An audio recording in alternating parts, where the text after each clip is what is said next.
전도 대상자 작정주일 하나님께서 오늘 우리에게 주시는 말씀은 사도행전 13장 44절부터 52절까지 말씀입니다.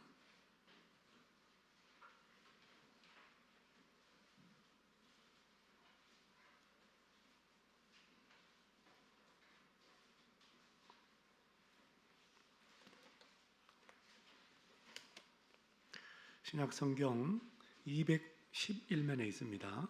사도행전 13장 44절부터 52절까지 말씀 제가 받들어 봉독하겠습니다.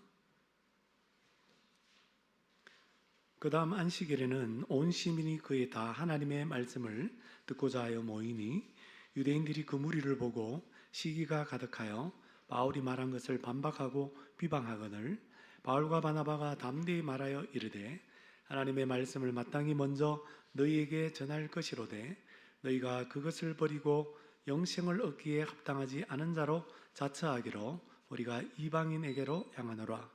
주께서 이같이 우리에게 명하시되 내가 너를 이방인의 빛으로 삼아 너로 땅끝까지 구원하게 하리라 하셨느니라 하니 이방인들이 듣고 기뻐하여 하나님의 말씀을 찬송하며 영생을 주시기로 작정된 자는 다 믿더라. 주의 말씀이 그 지방에 두루 퍼지니라.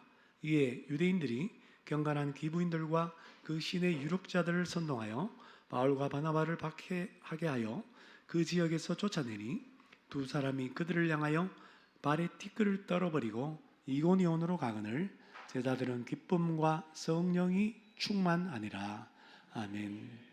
우리 옆에 있는 분들하고 인사하겠습니다. 주님의 이름으로 축복하며 환영합니다.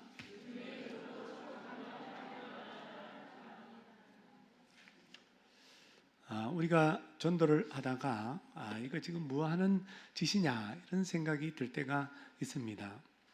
전도를 하다가 낙심하고 실망하고 또 포기하려고 할 때가 있습니다. 언제일까요? 전도를 열심히 했는데 전도 대상자의 반응이 내가 원하는 반응이 아닐 때, 전도를 많이 하는데 결과가 별로이고 또 그 효율성이 떨어진다라고 판단될 때입니다.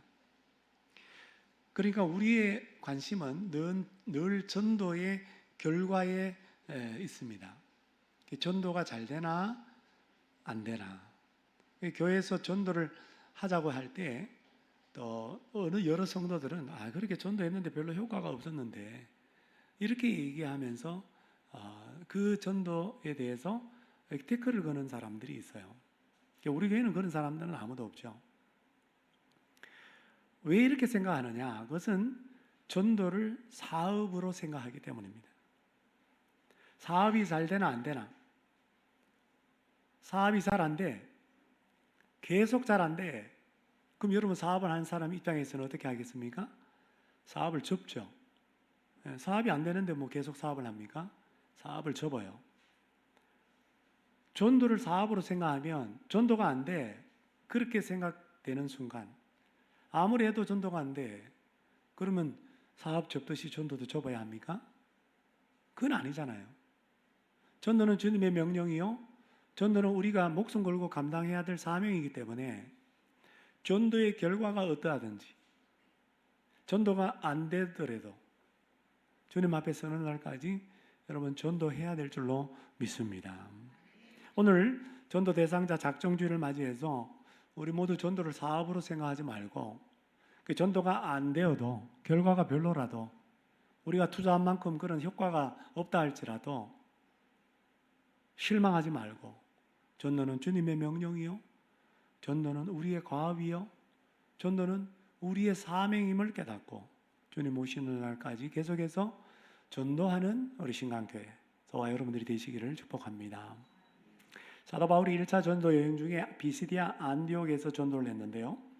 사도 바울의 전도 원칙은 첫 번째는 회당에서 유대인들에게 전도를 합니다. 그 다음에 이방인에게 전도해요.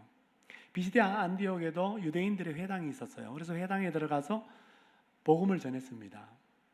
바울은 설교를 했는데 16절에서 41절까지가 바울의 설교입니다. 이 회당에서 바울의 설교의 요점은 이것입니다. 자, 우리가 하나님의 약속을 받은 민족인데, 유대인들인데, 그 하나님의 약속대로 다윗의 후손에서 이스라엘을 위한 구주를 세우셨다. 메시아가 나셨다. 오셨다. 그가 바로 예수님이다. 예수님은 죄가 없지만 유대인들에 의해서 십자가에 못 박혀 죽으셨다. 그러나 다시 사셨다. 왜? 그분은 죄가 없기 때문에, 하나님이기 때문에.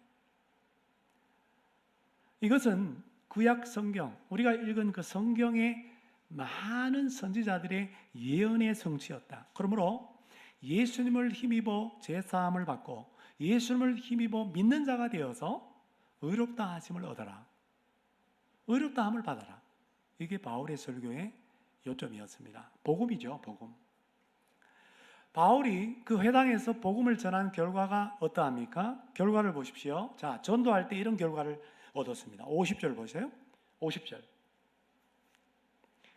유대인들이 그 지역의 유력자들을 선동해서 귀부인들과 그 지역의 유력자는 집권자들, 힘 있는 사람들을 말합니다. 그들을 선동질하여서 바울과 바나바 전도자를 박해하고 쫓아내었다라고 얘기해요. 이게 결과예요. 여기 박해하다라는 것은 신체적 위해를 가하다. 그러니까 폭력을 쓴 거죠. 전도했는데 얻어맞았어. 바울과 바나바가 전도를 하다가 얻어맞을 뿐만 아니라 쫓겨나게 되었어요. 근데 성경을 읽어보니까 쫓겨나면서 참 신기한 행동을 하게 됩니다. 52절 말씀. 52절. 제자들은 앞에 나오는 바울과 바나바 전도자죠. 바울과 바나바는 뭐가 충만했어요? 기쁨과 성령이 충만해. 성령 충만하면 기쁨도 충만해. 근데 전도의 결과가 형편없어요. 오히려 박해를 받고 두들겨 맞고 쫓겨나는데도 기쁨이 충만했다는 거. 어떻게 기쁨이 충만할 수 있습니까? 그 비결이 뭘까요? 오늘 이 질문에 대한 답을 본문이 제공해 주고 있습니다. 한마디로 말하면 바울과 바나바는 전도자로서 알아야 할 것을 알았기 때문입니다. 오늘 본문은 우리에게 전도자가 알아야 할 것이 무엇인가를 가르쳐줘요. 사랑하는 여러분, 바울과 바나바처럼 전도자로서 알아야 할 것을 알고 전도하다가 박해받고 쫓겨나더라도 전도의 결과가 형편없고 전도의 결과가 없더라도 기쁨이 충만한 전도자가 되시기를 주님의 이름으로 축복합니다. 전도하다가 전도 결과가 좋지 않더라도 기쁨이 충만한 전도자가 되기 위해서 우리가 알아야 할 것이 뭡니까? 첫째로 전도해도 믿지 못할 자가 있고 전도해도 박해할 자가 있다는 것입니다. 전도할 때 복음을 듣는 사람들의 반응은 사도행전을 읽어보면 딱 두 종류의 반응이 나타납니다. 오늘 지금도 마찬가지예요. 우리가 복음을 전하면 그 복음 앞에서 우리가 전하는 복음 앞에서 사람들의 반응은 딱 두 가지로 나눠져요. 하나는 복음을 받아들이는 거고 하나는 복음을 거부하는 겁니다. 43절 말씀.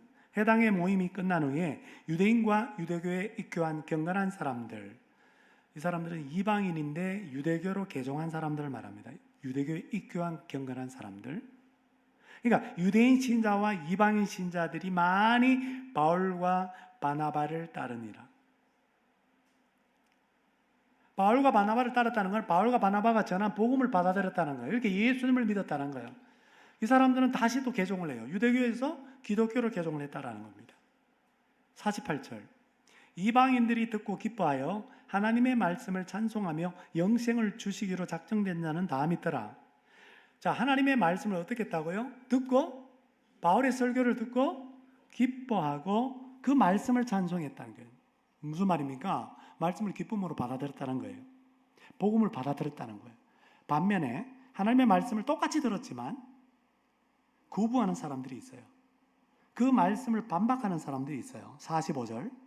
유대인들이 그 무리를 보고, 그 무리는 다음날 안식일에 바울의 설교를 또 들으려고 모여든 사람들을 보고 시기가 가득하여 바울이 말한 것을 반박하고 비방하거늘. 반박하다는 말 미완료형으로 되어 있는데 미완료는 거듭 반박하다, 반복해서 반박하다는 뜻입니다. 비방하다는 중상모략하다, 바울이 복음을 전하지 못하도록 방해하다라는 뜻이에요. 결국 50절 말씀에 이렇게 비방하고 반박했던 유대인들이 경건한 기부인들과 유력자들을 선동질해서 바울과 바나바를 쫓아내고 박해해버립니다. 그러니까 유대인들은 바울의 설교를 반박하고 비방하고 바울과 바나바를 박해하고 내쫓은 장본인들이에요. 동족이죠, 동족. 바울의 동족 유대인들이. 근데 바울과 바나바는 이미 복음을 거부하는 사람들이 있을 것이다, 믿지 않는 사람들이 있을 것이다 알고 있었습니다. 어떻게 알 수 있습니까? 바울과 바나바가 바울의 설교를 반박하고 비방하는 유대인들에게 담대하게 한 말을 들어보면 알 수 있습니다. 46절입니다. 46절. 우리 다 같이 한번 읽어볼까요? 46절 시작. 하나님의 말씀을 마땅히 먼저 너희에게 전할 것이로되 너희가 그것을 버리고 영생을 얻기에 합당하지 않은 자로 자처하기로. 영어 성경으로 보면, NIV 영어 성경을 보면 우리는 먼저 너희에게 하나님의 말씀을 전해야 했다. 유대인들에게 먼저 전하는 거죠. 너희가 하나님의 말씀을 거부하고 너희 스스로를 영생을 받을 가치가 없다고 여긴다. 바울과 바나바는 알았어요. 전도해도 복음을 거부하는 사람이 있다라는 거예요. 전도해도 스스로를 영생을 얻을 가치가 없다고 여기는 사람이 있다라는 것을, 전도해도 복음을 반대하고 하는 사람이 있다라는 것을 알았어요. 아는 거하고 모르는 거하고 천양지차죠. 알았다는 건 뭐예요? 각오를 하고 전도하는 겁니다. 여러분도 전도할 때 우리 전도 대상자들이 내가 원하는 대로 그렇게 그냥 호감을 가지고 그냥 순조롭게 반응한다라고 믿으시면 안 돼요.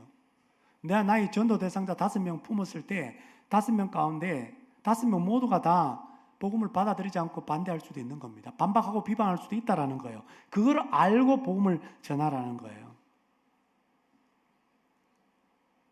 그리고 바울은요, 전도하면 박해가 있다는 거, 고난이 있다는 것도 알고 있었어요. 어떻게 알 수 있습니까? 바울이 소명받을 때 다메섹으로 가는 길에 다메섹에 있는 예수 믿는 사람 잡아다가 예루살렘 공의에 붙잡아 넘기려고 그렇게 가다가 누구를 만나요? 부활하신 예수님을 만나요. 예수님을 만나는 순간 눈이 멀어버렸어요. 해보다 더 밝은 빛을 보고 빛으로 임하신 주님을 보자마자 눈이 멀어버렸어요.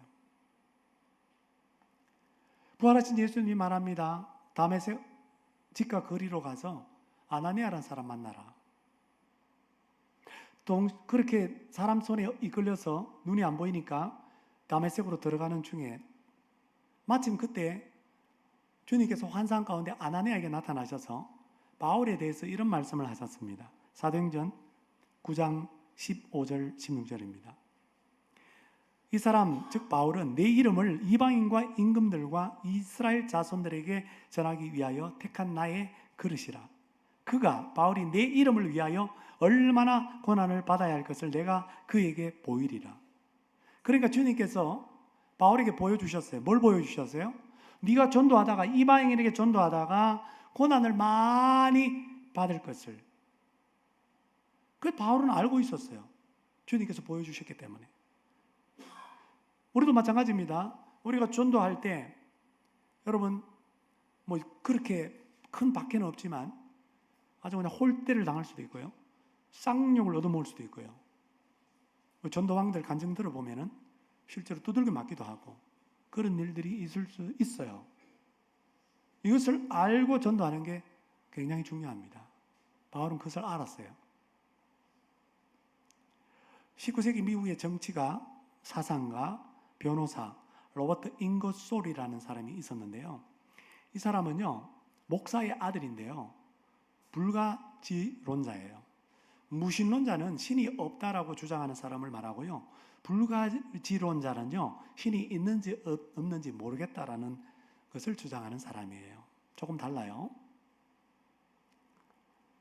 근데 이 사람이요, 그 당시 무디가 부흥을 일으키는 때인데요. 무디가요. D.L. 무디가.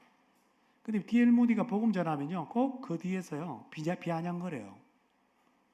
성경을 반박하고요, 하나님을 공격하고, 그렇게 웅변을, 연설을 참 잘해요. 이 사람이 굉장히 똑똑한 사람인데 연설을 잘해.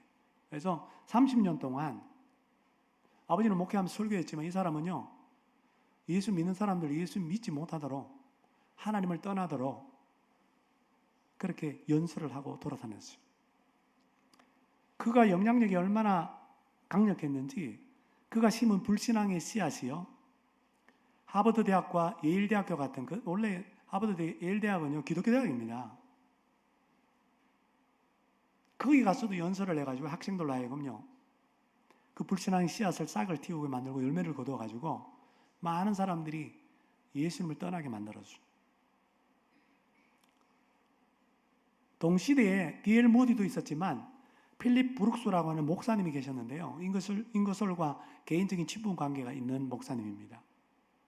이 목사님이 인거솔 전도를 하려고 많은 노력을 했어요. 배너의 그 소설 작가도 나중에 이 인거솔하고 그 유명한 일화가 있잖아요. 기차 타고 같이 가다가 인거솔이 물어봤는데 이 기독교 교리에 대해서 물어봤는데 이 배너의 작가가 교회를 다니지만은 교리를 잘 몰라. 그래갖고 하나도 제대로 묻는 말에 대답을 못한 거예요. 너무 창피스러워갖고 성경을 연구하다가 배너를 만든 겁니다. 원래 배너의 작가가 안 믿는 사람이 아니고 믿었지만 나일론 신자였어요. 그 성경 파고 자료 구하다가 배너를 만들고 그 배너 속에 예수가 등장하잖아요. 그런 일은 많은 사람들이 이것으로 유명하기 때문에 이 사람을 예수 믿게 하면은 막대한 영향력을 끼칠 수 있다. 이렇게 해서 많은 목사님들이 전도했는데 이 필립 브룩스 목사님이 임종 직전에 몸이 너무 좋지 않아서 가족 외에는 누구도 면회를 하지 않도록 그렇게 했습니다. 근데 인거솔은 면회를 허락했어요. 그래서 면회를 온 인거솔이 너무 궁금해서 물어본 거예요. 딴 사람들은 다 면회를 거절하면서도 왜 나는 유독 이렇게 면회를 허락하십니까? 그랬더니 인거솔에게 목사님이 아주 유명한 말을 합니다. 딴 사람들이야 천국 가서 다시 만나면 되지만은 내가 보니까 당신은 천국 못 갈 것 같아. 그러니까 지금 작별 인사라도 마지막으로 해야 되지 않겠어? 그래서 당신에게만 면회를 허락했어. 인거솔 제발 예수 믿게. 이 마지막 임종 직전에 브룩스 목사님이 그렇게 간곡하게 예수 믿을 것을 권면했지만 그러나 인거솔은 끝까지 예수를 믿지 않았어요. 근데 인거솔이 갑자기 죽어요. 갑작스럽게 얼마 지나지 않았어. 브룩스 목사님 죽고 얼마 안 있어서 죽어요. 인거솔은 수많은 목사님, 수많은 성도들의 전도를 받았지만은 이 놀라운 복음, 놀라운 복된 소식에 귀를 기울이지 않았어요. 마음을 열지 않았어요. 끝까지 예수를 믿지 않았어요. 그렇습니다, 여러분. 전도해도 믿지 못할 사람이 있어요. 그런데 우리가 여기서 주의할 사항이 있어요. 그러면 목사님, 우리 전도할 필요 뭐 있습니까? 우리가 미리 단정해서는 안 된다는 사실입니다. 내가 아무리 복음을 전해도 이 사람 마음을 열지 않고 아무리 신광교회 여사랑 큰잔치 중에 초청주일, 환영주일, 초청주일에 조혜련 집사가 온다고 그렇게 홍보를 해도 안 오는 사람이 있어요. 와서 복음을 들어도 마음을 안 열고 복음을 안 받는 사람이 있어. 작년에도 그랬는데 올해도 그래. 내년에도 그럴 것 같아. 속단하지 마십시오. 왜냐하면 그 사람이 믿는 사람이 될지 안 될지는 오직 주님만이 아시기 때문입니다. 우리가 할 일은 뭐예요? 끝까지. 작년에 작정했는데 작년에 안 와서 올해 또 작정하십시오. 올해 또 교회로 초청하십시오. 그가 다시 복음을 들을 수 있도록 끝까지 전도하는 것밖에 없는 줄로 믿습니다. 사랑하는 여러분, 바울과 바나바가 전도하다가 박해를 받아 쫓겨나면서도 기쁨이 충만한 이유가 뭡니까? 전도해도 믿지 못할 자가 있다. 전도해도 박해하고 나에게 고난을 안겨줄 자가 있다. 거부할 자가 있다. 반대할 자가 있다라는 것을 미리 알고 있었기 때문입니다. 그러므로 우리가 전도해도 비시디아 안디옥의 유대인들과 인거솔처럼 믿지 못할 자, 박해할 자 있다라는 것을 미리 알고 각오하고 전도하다가 결과가 좋지 않아도 기쁨으로 충만한 전도자가 되시기를 바랍니다. 마지막 두 번째, 결과가 좋지 않아도 기쁨으로 충만한 전도자가 되기 위하여 알아야 할 것은 우리의 몫은, 전도자의 몫은 오직 전도뿐이라는 것입니다. 전도까지라는 것입니다. 바울의 해당 설교 이후에 유대인들의 반박과 비방이 시작되자 바울과 바나바가 어떤 결정을 내립니까? 46절 하반절에 보니까 우리가 이방인에게로 가노라. 그러면서 47절에 구약 성경 이사야 49장 6절 말씀을 인용합니다. 내가 또 너를 이방인의 빛으로 삼아 나의 구원을 베풀어서 땅끝까지 이르게 하리라. 이 하나님의 명령대로 이들은 이방인에게로 가기로 결정을 했습니다. 유대인들에게 복음을 전했잖아요. 근데 유대인들 가운데 비방하는 사람이 있고 박해하는 사람이 있으니까 이것이 이방인에게로 가서 이제 복음을 전할 때가 되었다라는 하나님의 사인으로 받은 것입니다. 비시디아 안디옥에서 쫓겨나게 된 것, 유대인들에 의해서 쫓겨나게 된 것을 이제 다른 곳에 가서 복음을 전할 때가 되었다라는 하나님의 사인으로 읽은 것입니다. 그래서 바울과 바나바가 비시디아 안디옥에서 어디로 갑니까? 우리 성지순례 때 갔었죠. 꼬냐, 지금의 꼬냐라고 하는 안디옥으로 갑니다. 비시디아 안디옥에서 180km 떨어진 곳. 우리 성지순례 가면 그 반대로 갑니다. 꼬냐에서 이고니온에서 비시디아 안디옥으로 가요. 그러니까 소아시아 7교회를 돌아보기 위해서 그렇게 루트를 정하는 것이죠. 자, 근데 이들이 비시디아 안디옥을 떠나고 이고니온으로 발걸음을 옮기면서 무엇을 합니까? 사도행전의 저자 누가는 이들의 행동을 옆에서 지켜보고 이렇게 그들의 행동을 기록하고 있습니다. 51절 다 같이 시작. 두 사람이 그들을 향하여 발에 티끌을 떨어버리고 이고니온으로 가거늘. 자, 떠나면서 그들을 향하여 자신을 쫓아내는 사람들을 향하여 뭘 했다고요? 신발에 먼지를 떨어버렸다는 거예요. 아이, 재수없어. 이런 행동입니까? 아니에요. 이것은 예수님의 말씀을 그대로 순종한 것입니다. 누가복음 9장 5절에 예수님께서 12제자를 전도대로 파송할 때 이와 같은 말씀을 하십니다. 누구든지 너희를 영접하지 아니하거든 그 성에서 떠날 때 너희 발에서 먼지를 떨어버려 그들에게 증거를 삼으라.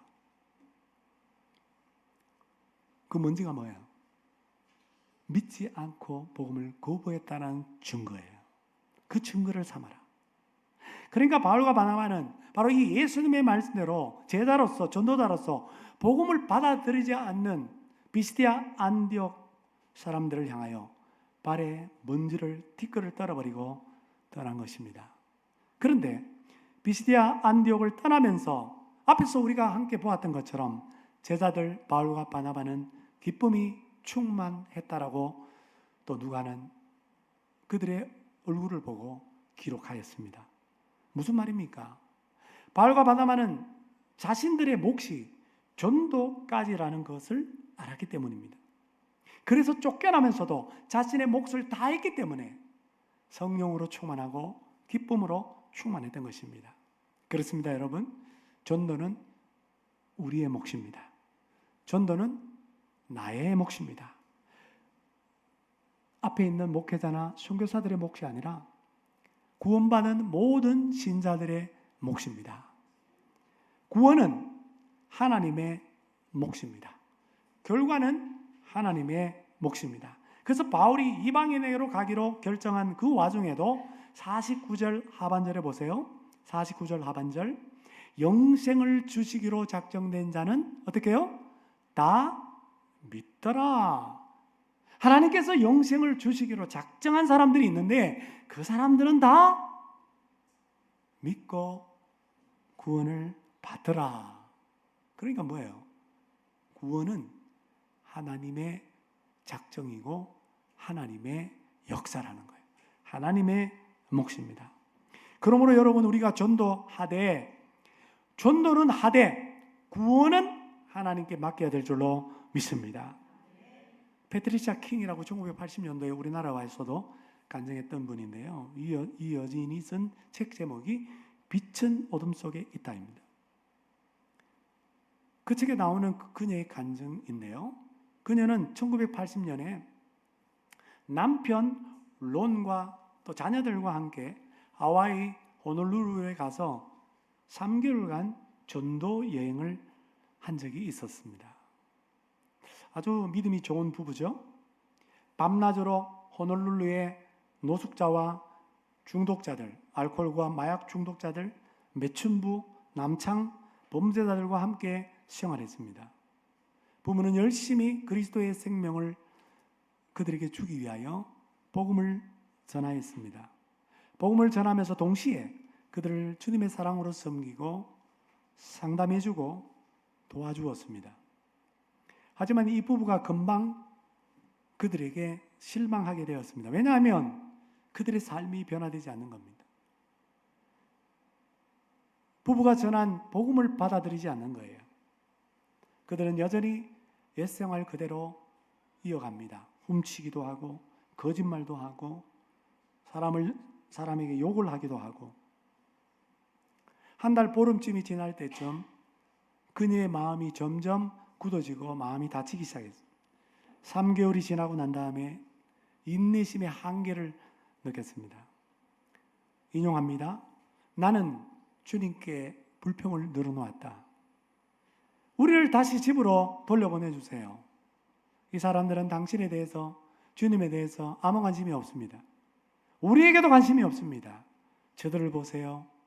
우리는 계속 그들에게 복음의 진리를 이제껏 계속 전했지만 그들의 마음은 굳어 있어요. 우리가 이곳에서 사역하는 동안 아무도 구원받지 못했어요, 주님. 나는 자기 연민과 의롭지 못한 분노의 뿌리를 둔 불평을 계속 주님께 늘어놓았다. 주님은 확고하지만 사랑스러운 음성으로 나에게 말씀하셨다. 나는 너를 이곳의 사람을 구원시키라고 한 적이 없어. 나는 울부짖었습니다. 뭐라고요? 그러신 적이 없다고요? 그럼 왜 우리가 여기에 있죠? 우리는 주님을 위하여 집도 포기하고 직장도 포기하고 모든 것을 다 포기했어요. 주님께서 말씀하셨다. 나는 복음을 전파하라고 너를 불렀지. 그들에게 구원을 주라고 부른 적은 없다. 구원은 나의 소관이다. 이 말씀은 나를 자유케 하였고 짐을 가볍게 해주었다. 우리는 뭔가를 이룰 필요는 없다. 우리는 단순히 복음을 전하라고 부르심을 받은 것이다. 당신이 단순하게 한 번만 진리의 씨앗 복음을 심으면 그것은 계속 자랄 것이다. 사랑하는 여러분, 소두에 우리가 전도하다가 실망하는 이유는 결과 때문이라고 그랬어요. 우리가 결과에 집착하기 때문이라고 그랬습니다. 결과를 따지기 때문이라고 그랬어요. 효과를 따지긴다는 게 효율성을 따지기 때문이라는 거예요. 우리가 많은 재정을 투자하고 많은 인원을 동원해서 우리의 많은 에너지를 그렇게 동원해서 전도를 할 때 구원은 나의 몫이 아니라 구원은 하나님의 몫임을 깨달으시기를 바랍니다. 전도는 나의 몫이기에 전도까지만 열심을 다해서 부지런히 끊임없이 하시기를 바랍니다. 그런데 우리는 전도만 하지 아니하고 구원까지 하려고 합니다. 그러니까 전도하다가 짜증이 나고 전도하다가 화가 나고 전도하다가 불평하고 그러다가 포기하는 거예요. 짐으로 다가오고 부담으로만 느껴지는 것입니다. 전하기만 하십시오. 할렐루야. 우리 옆 사람에게 전하기만 하십시오. 전하기만 하십시오. 전도만 하지 구원하려 들지 말라라고 하는 제목의 글을 읽은 적이 있습니다. 여러분에게 소개합니다. 신자가 정말로 순수한 동기와 열정으로 전도했는데도 상대의 특별히 가까운 자들의 반응이 시원치 않으면 차츰 짜증나기 시작하다가 심하면 분노까지 치밀어 오릅니다. 솔직히 상대가 영적으로 아주 열등하게 여겨지기도 합니다. 아니, 이렇게 쉬운 진리를 못 알아먹는단 말인가? 그렇게 안 봤는데 너무 앞뒤가 꽉 막혔어. 평소에 의롭게 사는 것 같더니 알고 보니 속물이네. 하나님, 간절히 기도하고 온갖 멸시를 받으며 전했는데 당장 교회는 안 나가도 안 가도 마음문은 조금 열려야 하지 않습니까? 아니, 나를 가장 잘 알기에, 나와 가장 가깝기에 믿고 따라줘야 할 내 남편 또는 내 아내마저 더 반대가 심하니 이거 너무하지 않습니까? 등등 온갖 생각이 듭니다. 이런 생각은 전도에 대한 이해 부족에서 나온 것입니다. 전도란 그야말로 전도, 도를 전하는 것. 아버지께로 나아가기 위한 유일한 길, 예수 그리스도를 전하는 것이죠. 그로 하여금 예수를 믿게끔 만드는 것이 아닙니다. 전도를 구원과 혼동해서는 안 된다는 뜻입니다. 죄에 빠져 죽어있는 한 영혼에 새 생명 불어넣는 일은 오직 하나님만이 할 수 있습니다.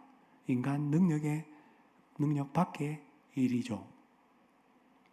그렇습니다, 여러분. 오늘 전도 대상자 작정 주일, 전도 대상자들을 작정한 이후에 이들에게 전도만 하십시다. 이들을 구원하려 들지 마세요. 영생을 주시기로 작정된 자들은 다 믿더라. 그 말씀을 기억하고 전도 대상자들에게 전도를 열심히 하되 그 결과 영혼 구원은 하나님께 온전히 맡기시기를 바랍니다. 그래서 전도하다가 결과가 아무리 좋지 않더라도 나의 기대에 어긋나더라도 심한 박해와 반대가 있다 할지라도 바울과 바나바처럼 끝까지 기쁨과 성령이 충만한 전도자가 되시기를 주님의 이름으로 축원합니다.